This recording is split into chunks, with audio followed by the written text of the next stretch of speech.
evening, everyone, and welcome to tonight's episode of Café con Gas. My name is Cassandra Fradera, and I'm very excited to be here with you live from Cambridge and also in the new studio. This is episode 3 in the newly renovated studio. I really did enjoy the radio room. There was something a little bit intimate and awesome about hearing the audio up close and personal. If you haven't tuned in before, Café con Gas is a show that brings dialogue alive on healing, arts, and diversity with occasional guests. Tonight we have a guest on Café con Gas, and I'm really excited. I gave you a little bit of a preview last night, or last week. We have Santiago Nariño here from the No Nos Vamos a Callar campaign, and he'll be on shortly. First, we have a couple things to talk about. So tonight, again, welcome. Let's do a little bit of a cut fade to Café con Gas. Here we go. Again, live from Cambridge, Massachusetts. So we start with every single episode, we start with an emotional check-in. It's a really great way to just kind of ground. Also reminds yourself to check in with yourself emotionally. We're really busy people, always on computers, kind of flying by through life. So I think there's a value in doing something that I first did many years ago and checking in. Tonight, and I'm a little bit of a combination of ecstatic and exhausted. Just finished a really exciting clip that I'm going to show to you. A little story that I did. I brought Café con Gas to the streets of Cambridge and did a little bit of a story on the salsa movement in Cambridge. Again, we talk about arts on Café con Gas because it's a great way to open up the dialogue and invite people to talk about different issues. I've played salsa, I've played African house music.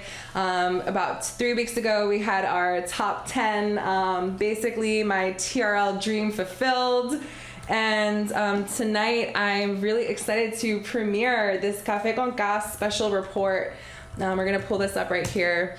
And we've talked a little bit about Havana Club and the social scene, the social salsa scene. And it's something that I really enjoy doing because salsa social started in the 1970s in New York. And that was actually a baton passed on from the Cuban immigrants who came in the 1940s. And when relations fell apart and Fidel Castro came into power, New Yorkers really came in the 70s to progress this movement forward. Different groups like Fenial All-Stars came, they packed Madison Square Garden, and now right here in Cambridge, Massachusetts, we have the Greek social political club that gets packed twice a week. So that's really exciting. So I'm going to pull up this video for you. Usually we are premiering other guests' work, and tonight we're going to premiere this special video. It's 27 views in an hour. I'm really excited about that. Let's see. Oh, I'm going to play this. I'm going to pause this. Again, Café con Gas is a studio television show, and we tape here live at Cambridge Television. And this is the first time that I did a report and brought Café con Gas to another space. I'm really excited to show it to you. And without further ado, I'm going to cut, and here is a special report on salsa in Cambridge. Cassandra Fradera reporting for Café con Gas in Cambridge, Massachusetts. Salsa in Control hosts 2 salsa socials on Friday and Saturday nights. Tonight is their monthly vinyl social. A salsa social is a concept that originated in New York City during the 1970s, inspired by the Cuban and Puerto Rican immigrants and migrants into the city. Johnny, what's happening tonight? Are you guys ready? We're excited, we're ready. We're going to be doing some dancing. Okay. This guy right here is going to do an amazing performance later on. His partner is coming soon, making an entrance. Beautiful. We're going to have a good time. And music en vivo.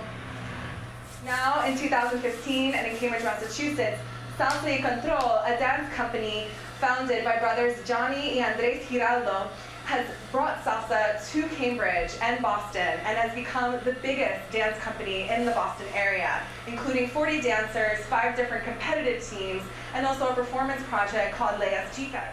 Leas Chicas started off as a lady styling project. I just opened it up for any women, all levels, anyone experienced, no experience, to do a lady styling project and learn a routine in 6 weeks, basically just 6 hours. It's really an open level salsa lady styling project for the advanced dancer to the dancer who's never done salsa before in their life. And I just love it because it brings women together that all get along, they all work together, they all have a good time, and at the end of the 6 weeks you leave feeling really sexy and confident and better about your dancing. Salsa Social is a unique opportunity for dancers to come and practice their dance moves in class. and also for non-dancers to come and to feel the rhythm of the music.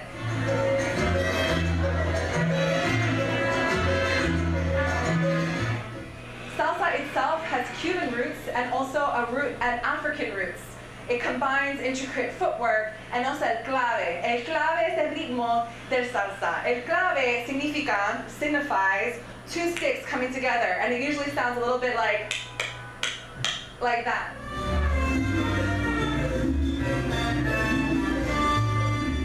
So from the outside, it looks like the Greek American Political Social Club. On Saturday nights, Friday nights, monthly on Sunday, it looks like this.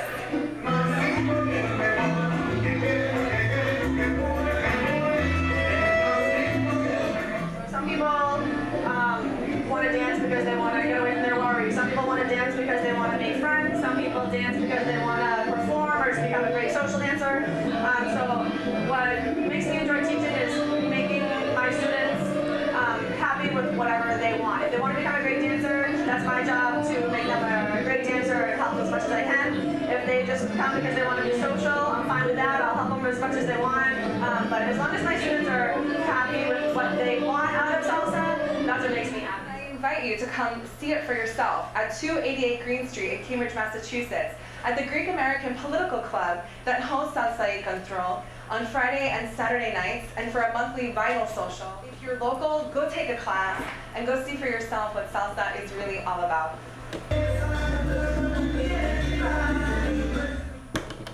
So I hope you guys enjoyed that clip. That's premiere of Café con Gas on the road. So that was Café con Gas first, and I was really excited to share that with you. You can visit Café con Gas on YouTube or Facebook to find out more information. So I'm really excited about that. And without further ado, and also in a very timely way, because Donald Trump is hosting Saturday Night Live on November 7th, and I've taken a lot of time here on Café con Gas to talk about, the effects of his anti-Latino rhetoric, and how I'm really concerned that even though it has reached the congressional floor, the concerns that racism, there's a hashtag racism is not funny, and groups have asked that SNL rescind his invitation to come on Saturday Night Live. No action has been taken, and I think that's it's a difficult time to be Latino. I think I've seen direct proof that his hate speech has kind of inspired a new level of racism, or really helped covert racism come to the mainstream. So instead of hosting how Donald Trump is going to come onto SNL on my Facebook page and spending even more time talking about what we already know, what I do want to bring your attention are some of the initiatives out there that help to change the face of Latino rhetoric and also highlight Latino voices, which are not readily available or really heard within the media. So one of the major tools we use, of course, is social media. And on Facebook, we have the No Nos Vamos a Callar campaign, and we have Santiago Nariño here with us in the studio, so I'm going to talk to him shortly. And before I bring him on, I'm going to show you just a couple of examples of really what is happening on the Facebook page and what Latinos are saying when given the opportunity. So No Nos Vamos a Callar has no direct translation, but it will, we're going to ask Santiago what his translation is. In mi mundo, eso significa we're not going to take it lying down. We are not going to fall. We're not going to waver. We're going to speak. And here are some just really powerful messages. Here is a student from Wellesley College saying, because we didn't cross the border, the border crossed us. Really powerful statement coming from a Mexican student at Wellesley College. No nos vamos a callar because we may be a minority in your offices and schools, but we are not a minority in the streets. Our demographics are properly reflected in the mainstream because I can't read that. Hold on. Because of the barriers that the mainstream put up, excuse me. No nos vamos a callar.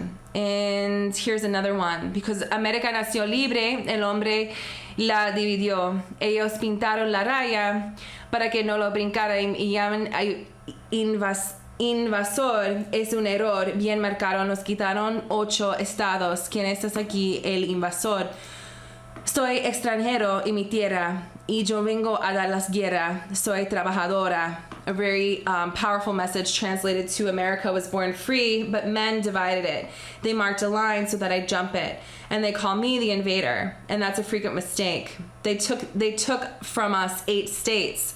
Who is then the invader? I am a foreigner in my own land, and I didn't come here to cause you trouble. I am a hard-working woman. No nos vamos a callar, because our ideas and community organizing make the USA a better place.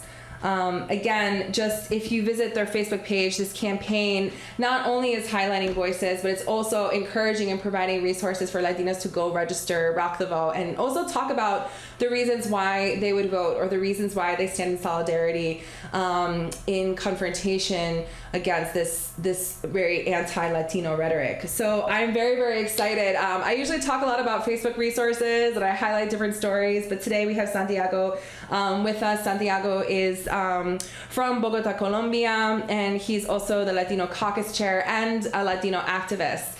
He is presently in the class of 2016 at Northeastern University. Santiago also has activism in his blood. He is the descendant of Antonio Nariño, the Colombian revolutionary, and I'm really excited to ask him about what that experience in his lineage is like. A fourth-year international affairs and econ student.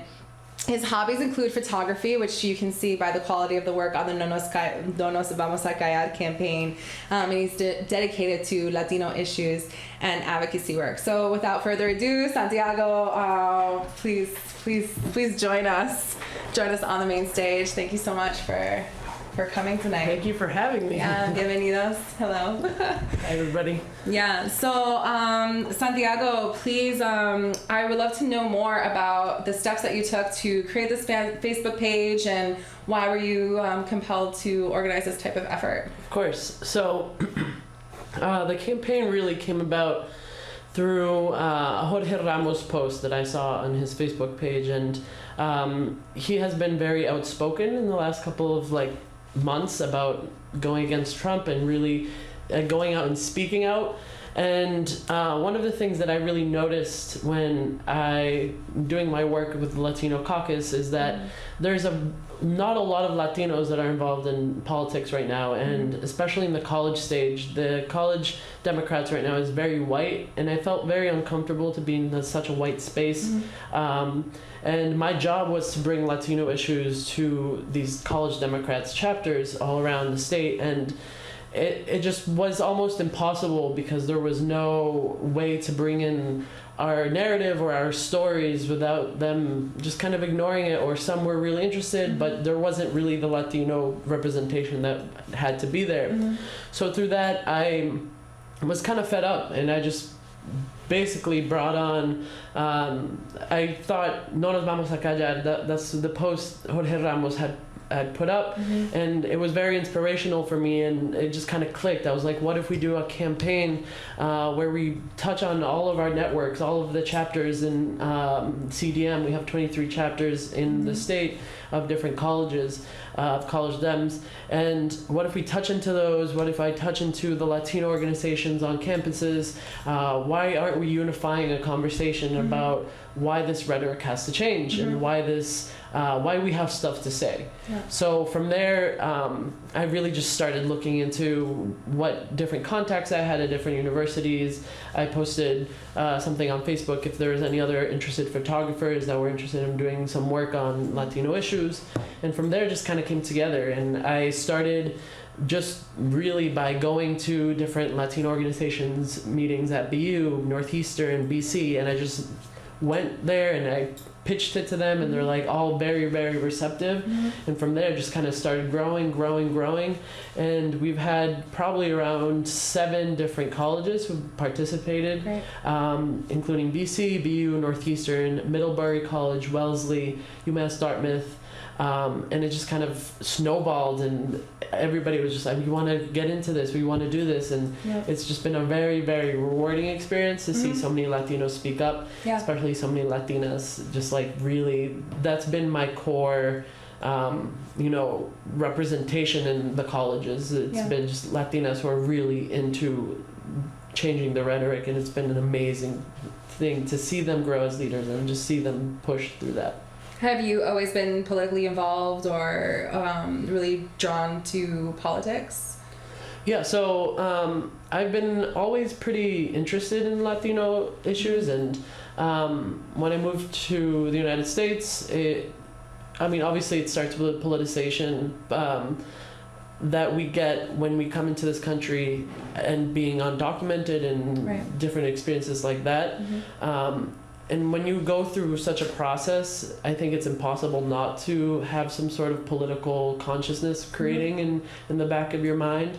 And then through there in high school, I started really becoming active in different movements. I participated in a lot of like social media campaigns with like the Girl Effect, and I was really into women's movements and feminism and things like that from very early stage. And it wasn't until college that I really found kind of like a door into Latino politics. And I was a little disappointed with Northeastern's Latino politics and just the general Latino and Latinidad consciousness that goes on at universities, especially at Northeastern, because there wasn't substance behind our cultural work. Right. Our cultural work was, we're doing cultural things, but where's the history, where's the struggle that brought us that culture? And you posted something, what I really like about the No Nos Vamos Callar campaign is that you also take the time to post other resources from other political organizations. And it's actually from your page where I learned that there have been 0 Latinas to serve in Senate. And then I went online and I realized since 1773 there have only been 11 Latinos to serve in the Senate. And I was just a little bit shocked. So could you give me, have there been, you said that you were shocked by the lack of representation. Have you interacted with anyone on this project and you've just read their piece of work and you've been like, oh my gosh, I'm really surprised that they're saying this, or kind of a message that hasn't really been heard in the media that needs to be heard a little bit more? So I think there has been some bright spots in the Latino representation. I think since Trump has said those things, there's been a lot of people creating consciousness within their own communities. And I'm really into, in CDM we try to be involved a lot with local politics, especially in Massachusetts.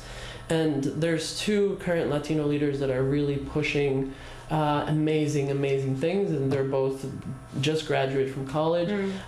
Chelsea, in Chelsea, Massachusetts, there's this girl who's, I believe, 23. Her name is Judith Garcia. Yeah. She's running for city council, and Great.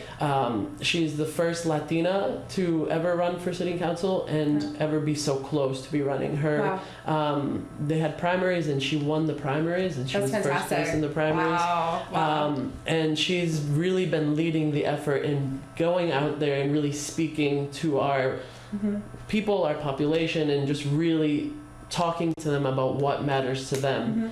And one of the things that it really stuck out for me when we did voting registration in Chelsea with her as part of the campaign, and she was like, there's these like city councilors and other people in like Cambridge and all of these like other like higher socioeconomic cities and parts of Boston that were asking me like, so what are you going to do to fight capitalism in Chelsea?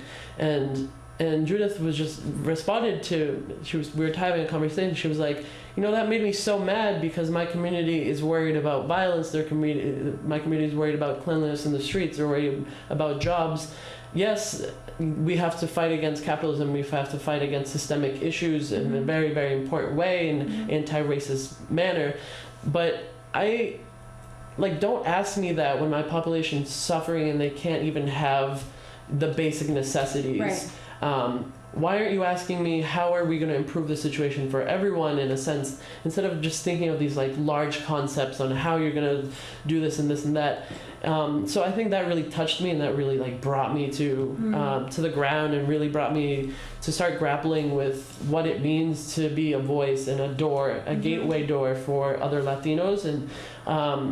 And then there's another representative who's running for city council in Haverhill, and his name is Andy Vargas. Okay. And he just graduated BU, and he was just fed up with it's a really young the candidate. lack of That's great.